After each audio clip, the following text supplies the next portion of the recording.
दशकं 3 पठन्तो नामानि प्रमदभरसिन्धौ निपतिताः स्मरन्तो रूपं ते वरद कथयन्तो गुणकथाः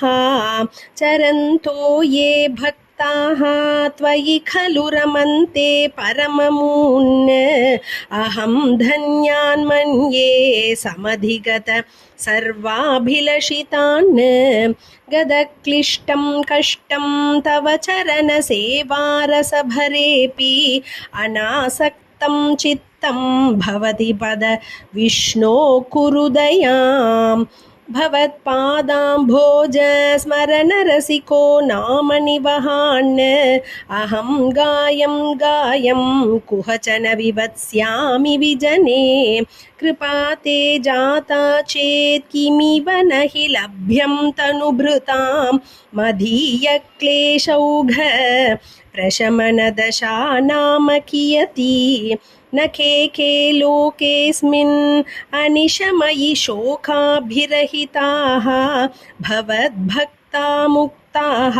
सुखगतिम् असक्ता विदधते मुनिप्रौढारूढा जगति खलु गूढात्मकदयो भवत्पादाम्भोज स्मरणविरुजो नारदमुखाः चरन्तीशस्वैरं सततपरिनिर्भातपरचित् सदानन्दाद्वैत प्रसरपरिमग्ना किमपरम् भवद्भक्तिस्पीता भवतु मम सैव प्रशमयेत् अशेषक्लेशौघं न खलु हृदि सन्देहकणिका न चेद्व्यासस्योक्तिः तव च वचनं नैगमवचो भवेन्मिथ्यारथ्या पुरुषवचनप्रायमखिलं भवद्भक्तिस्तावत् प्रमुखमधुरा त्वद्गुणरसात् किमप्यारूढा चेद् अखिलपरितापप्रशमनी पुनश्चान्ते स्वान्ते विमलपरिबोधोदयमिलन् महानन्दाद्वैतं दिशति किमत प्रार्थ्यमपरम् विधूय क्लेशान् मे कुरु चरणयुग्मं धृतरसं भवत्क्षेत्रप्राप्तौ करमपैच्छते पूजनविधौ भवन्मूर्त्यालोके नयनमथते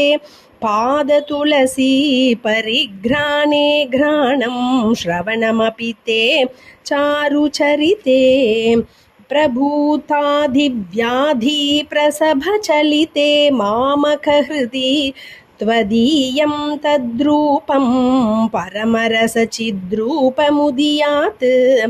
उदञ्चद्रोमाञ्चो गलित बहु हर्षाश्रुनिवहो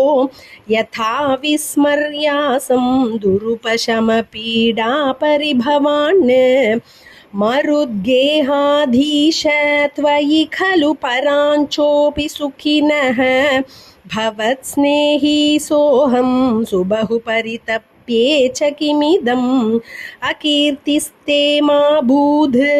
वरद गदभारं प्रशमयन् भवद्भक्तोत्थंसं झटिति कुरु मां कंसदमन किमुक्तैर्भूयोभिः तव हि करुणा यावदुदीयाद् अहं तावद्धेव प्रहितविविधार्थप्रलपितः पुरकृप्ते पादे वरद तव नेष्यामि दिवसान् यथाशक्तिव्यक्तं